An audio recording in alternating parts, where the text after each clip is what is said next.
Hey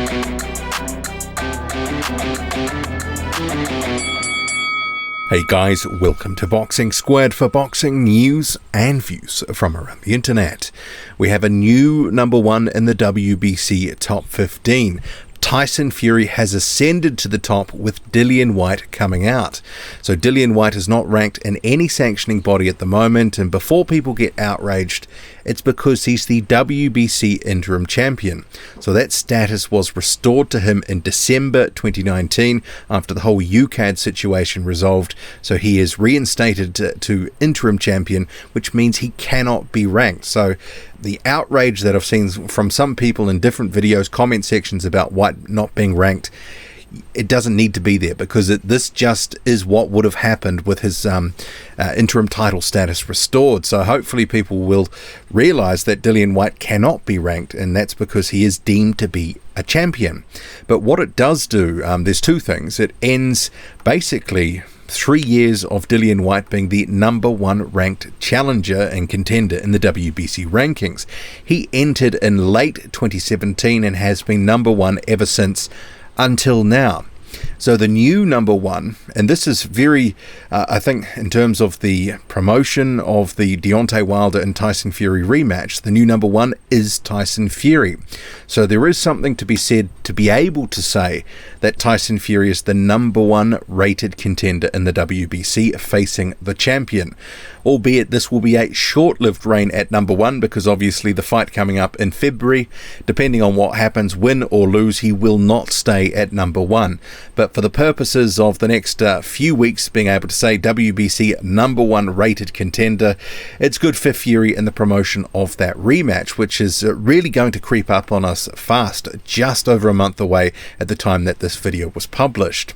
The new number two, because Tyson Fury had been at two, Alexander Usyk, who is currently number one in the WBO and is also ranked across the other sanctioning bodies, no lower than 6th.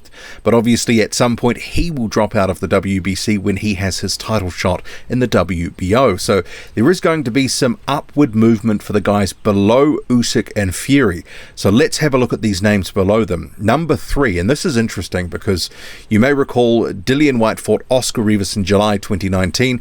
Rivas lost the fight and he was sort of dumped down the rankings. He went to the October WBC convention, pled his case and sort of said, well, there was a number of things about the fight, in particular with the gloves, and his team did not get to inspect the gloves that Dillian Whyte wore.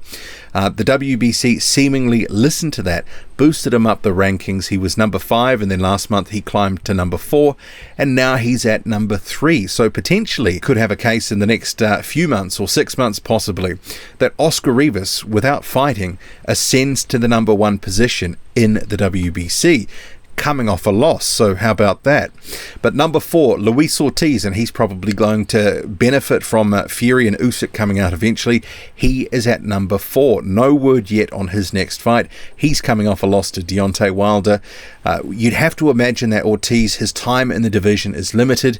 He's over 40 now. He looked decent in the Wilder rematch, but the clock is ticking. Father time undefeated.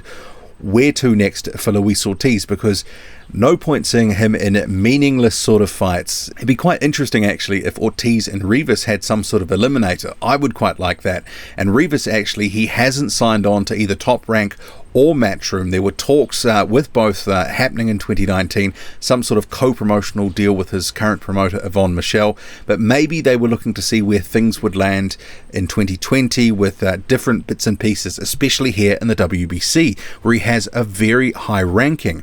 And actually he said he wouldn't mind facing Daniel Dubois, and that would certainly be a fight and a half if they got that made. Maybe that's just talk at this point, but no fight scheduled for Oscar Rivas at 3 or Luis Ortiz at 4.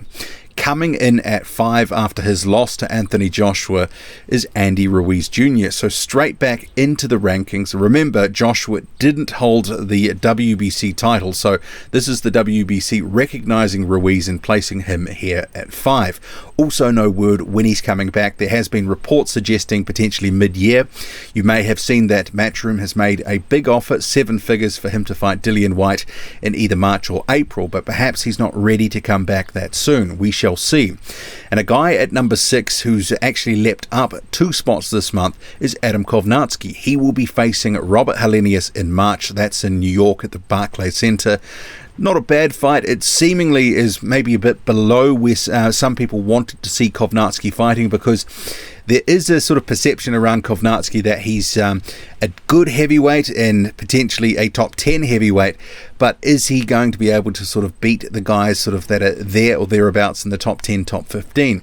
His opponents, for the most part, have been below that. So it'd be, I think for a lot of people, they wanted to see him face someone that is perceived to be on his level, with Helenius being a little bit faded these days. He's in his mid to late 30s. It's a decent fight. Helenius has got power he can crack, but Adam Kovnarski does have the form. He's expected to win that one, but there is scope for an upset. Number 7 is Filip Hrgović, and he's up 3 places this month, 10 last month. He defended his international title against Eric Molina in December. So for some reason that's put him up 3 spots, and which is good going. But it's interesting with 2020 sort of starting to shake down, and some of the comments coming from Hrgović that he wants to pursue an Olympic dream, go to the games in Tokyo. And the WBC has a very hard line against that sort of thing. They have reiterated that anyone that goes professional, that goes to the Olympics, will get a 2-year ban.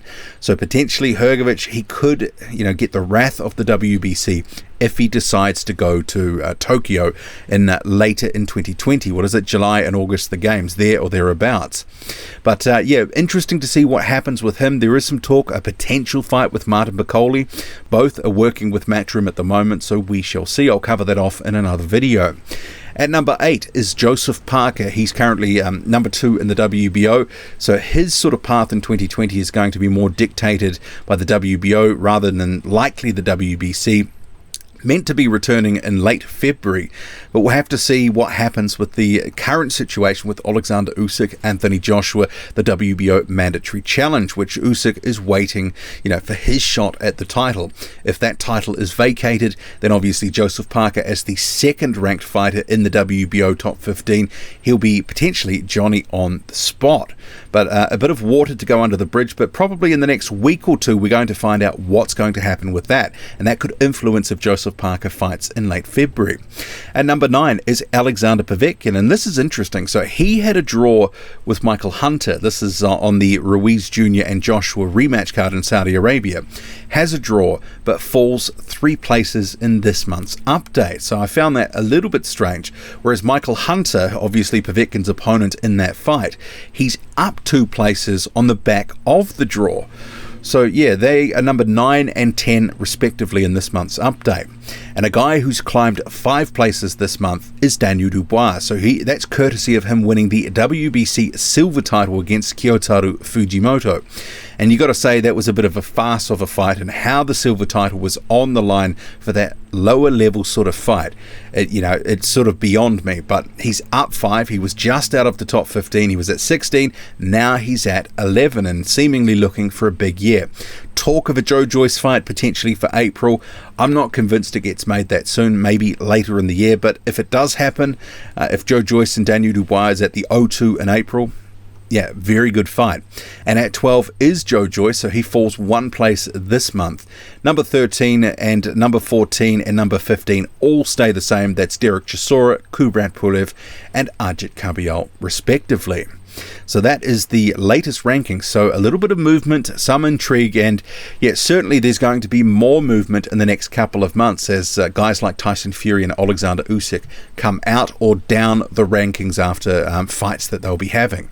But someone like Oscar Rivas could end up being number 1 coming off a loss. So what do you make of it all? Drop a comment, loud and often, hit like, hit subscribe, follow me on Twitter, boxing_squared. I'm out.